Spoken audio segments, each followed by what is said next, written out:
Hello guys, good morning. എല്ലാവർക്കും സുഖല്ലേ? എന്തൊക്കെയാണ് എല്ലാവരുടെയും വിശേഷം? ഓണമൊക്കെ ആയിട്ട് എന്തൊക്കെയാണ് എല്ലാവരുടെയും പരിപാടികളൊക്കെ? എന്തായാലും എൻ്റെ ഓണം എന്ന് പറയുന്നത് എന്താണ്, പ്രത്യേകിച്ച് ഒന്നുമില്ല. ഓണമായിട്ട് വീട്ടിൽ തന്നെയാണ്. ഉറക്കം, വായന, സിനിമ ഇതൊക്കെ ആയിട്ട് ഞാനിങ്ങനെ പോകും. എന്തായാലും ഞാൻ ഇന്ന് വന്നിട്ടുള്ളത് എന്നെ പരിചയപ്പെടുത്താനാണ്.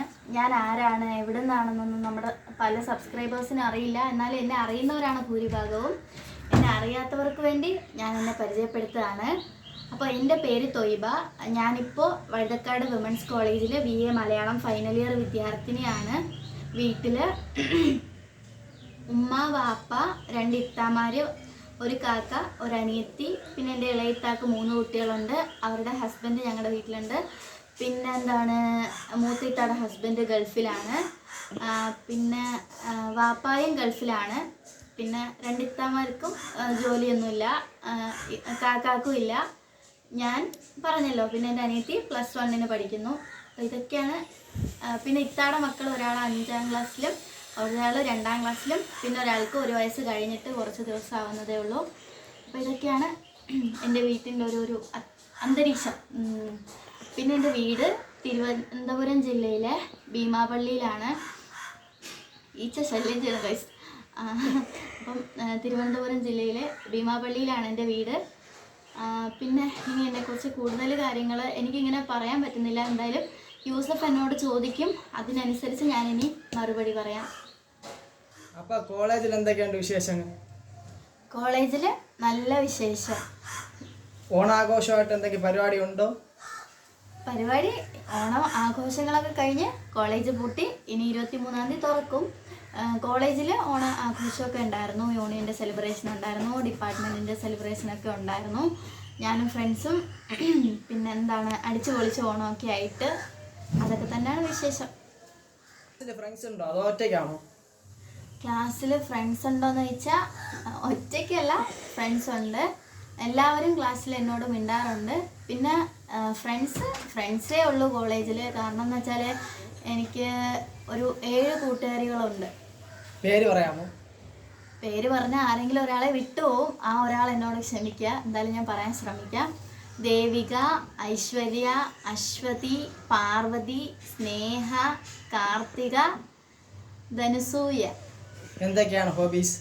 എൻ്റെ ഹോബീസ് എന്ന് പറയുന്നത്, എനിക്ക് എഴുതാൻ ഇഷ്ടമാണ്, വായിക്കാൻ ഇഷ്ടമാണ്. അതൊക്കെ തന്നെയാണ് എൻ്റെ ഹോബീസ്. ഇതിനു മുമ്പ് ഏത് സ്കൂളിലാണ് പഠിച്ചത്? ഞാൻ വഴുതക്കാട് തന്നെയുള്ള കോട്ടൺ ഹിൽ സ്കൂളിലാണ് പഠിച്ചത്. അവിടെ ഫ്രണ്ട്സ് ഉണ്ടോ? അവിടെ ഫ്രണ്ട്സ് ഓർത്തിരിക്കാൻ പറ്റിയ, എനിക്കിപ്പോൾ ഫ്രണ്ടായിട്ട് കൂടെ ഇപ്പോഴും ഉള്ളത് ഗൗരി, പിന്നെ എൻ്റെ കൂടെ 10th വരെ പഠിച്ചൊരു ഐശ്വര്യ. അവർ 2 പേരും തന്നെ ഉള്ളൂ. എന്നാൽ എനിക്ക് ഗൗരിയാണ് ചങ്ക്. അങ്ങനെ ക്ലാസ്സിൽ ഫ്രണ്ട്സ് പഠിക്കാൻ ഹെൽപ്പ് ചെയ്യാറുണ്ടോ? പഠിക്കാൻ ഹെൽപ്പ് ചെയ്യാറുണ്ട്. എന്നെ കൂടുതൽ ഹെൽപ്പ് ചെയ്യുന്നത് എൻ്റെ ക്ലാസ്സിലെ ഭിത്തിയെയാണ്. അവളാണ് എനിക്ക് നോട്ട്സൊക്കെ ടെലിഗ്രാമിലും വാട്സപ്പിലും ഒക്കെ അയച്ചു തരുന്നത്. അപ്പോൾ ഭിത്തിയൊക്കെയാണ് പഠിത്ത കാര്യങ്ങൾക്ക് എന്നെക്കാളും എൻ്റെ കാര്യത്തിൽ അവൾക്കാണ് ഉത്തരവാദിത്വം. ഏറ്റവും കൂടുതൽ ഫ്രണ്ട്സ് ഏതാണ്? സോറി, ഞാൻ ആദ്യം ചോദിച്ചത് തിരിഞ്ഞു പോയി. ഏറ്റവും നല്ല ബെസ്റ്റ് ഫ്രണ്ട് ആരാണ്? ഏറ്റവും നല്ല ബെസ്റ്റ് ഫ്രണ്ട് എന്ന് പറഞ്ഞാൽ, ഞാൻ ഒരാളെ ഫ്രണ്ട് എന്ന് പറഞ്ഞാൽ എന്താ പറയുക, ബാക്കിയുള്ളവർ പിണങ്ങും. അതുകൊണ്ട് ഞാൻ ഫ്രണ്ടായിട്ട്, അതായത് എന്നെ ഫ്രണ്ടായിട്ട് കാണുന്ന എല്ലാവരും എൻ്റെയും ഫ്രണ്ട് തന്നെയാണ്. ബെസ്റ്റ് ഫ്രണ്ട് എന്ന് പറയാൻ നിലവിൽ ഞാൻ ഒരാളെ പറയാം, അതുല്യ. എന്തായാലും അവളാണ് ബെസ്റ്റ് ഫ്രണ്ട്. കാരണം എനിക്ക് യാതൊരുവിധ ഉപാധികളും ഇല്ലാതെ ഞാൻ അവളോട് മാത്രമേ സംസാരിച്ചിട്ടുള്ളൂ. പിന്നെ അവളോട് മാത്രമേ ഉള്ളൂ. ബാക്കി എല്ലാവരും ഫ്രണ്ട്സാണ്. കുറേ ഫ്രണ്ട്സ് ഉണ്ട്. ആമിന, ജാസ്മിൻ, അങ്ങനെ ഒത്തിരി ഫ്രണ്ട്സ് ഉണ്ട് എനിക്ക്. കലാപരമായ എന്തെങ്കിലും കഴിവുണ്ടോ? കലാപരമായ കഴിവെന്ന് ചോദിച്ചാൽ ഞാൻ എല്ലാവരെയും കളിയാക്കും. അതാണ് എൻ്റെ ഏറ്റവും വലിയ കഴിവ്. പിന്നെന്ന് വെച്ചാൽ കഴിവെന്ന് പറയാനായിട്ട് എനിക്ക് മിമിക്രി ചെയ്യാൻ പറ്റും. കുഞ്ഞായിട്ട് ഇന്നലെ രാത്രി ഒരു കുഞ്ഞ് പൂച്ചയുടെ ശബ്ദം വെച്ച് ലാസ്റ്റ് ഒരു പൂച്ച വയലൻ്റായി. എന്നെക്കൊണ്ട് അത്രയും വലിയ കഴിവൊക്കെ ഉള്ളൂ എനിക്ക്. അല്ലാതെ വേറെ കഴിവൊന്നുമില്ല. മിമിക്രി ചെയ്യും, അത്ര തന്നെ. പിന്നെ ചെറുതായിട്ട് മോണാക്ട് ചെയ്യും. പിന്നെ ഞാൻ പറഞ്ഞല്ലോ, ചെറുതായിട്ടൊക്കെ എഴുതും. അതൊക്കെ തന്നെ എൻ്റെ കഴിവ്, വേറെ ഒന്നുമില്ല. ഞങ്ങൾക്ക് വേണ്ടി ഒരു മിമിക്രി ചെയ്യാൻ പറ്റുമോ? ഒരു മിമിക്രി എന്ന് പറയുമ്പോൾ പെട്ടെന്ന് എൻ്റെ ഓർമ്മയിൽ വരുന്നത്, ഇവിടെ വീട്ടിൽ കോഴി ഉള്ളതുകൊണ്ട് അതിന് വയലൻ്റ് ആക്കാൻ ഞാൻ എപ്പോഴും കോഴിയുടെ ശബ്ദമാണ് എടുക്കാറ്. അപ്പം അതുകൊണ്ട് തന്നെ ഞാൻ കോഴി മുട്ടയിടുന്ന ശബ്ദം കേൾപ്പിച്ചു തരാം.